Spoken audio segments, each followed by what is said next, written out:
وہ بھی کیا خاک جیتے ہیں جو دوسروں کے سہارے رہتے ہیں۔ میں نے زندگی میں ایک بات کا تجربہ کیا کہ انسان کو آگے بڑھنے کے لیے خود سٹینڈ لینا بہت ضروری ہے، اپنے اندر کانفیڈنس پیدا کرنا اور خود اعتمادی پیدا کرنا بہت ضروری ہے۔ یہ جو بے اعتمادی ہوتی ہے نا، یہ انسان کو لک سے ککھ بنا دیتی ہے، آسمان کی بلندیوں پہ کھڑے ہوئے انسان کو خاک میں ملا دیتی ہے۔ میں نے دیکھا ہے کہ اگر کسی نے خود اعتمادی کے ساتھ پہاڑ کاٹنے کا ارادہ کر لیا نا، تو اس نے وہ کاٹ بھی لیا۔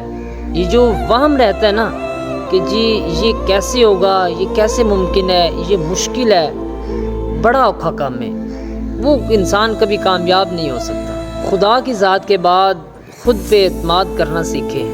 وہ کسی نے کہا تھا کہ منزلیں ہمیشہ بہادروں کا استقبال کرتی ہیں، جبکہ بزدلوں کو تو راستے کا خوف ہی مار دیتا ہے۔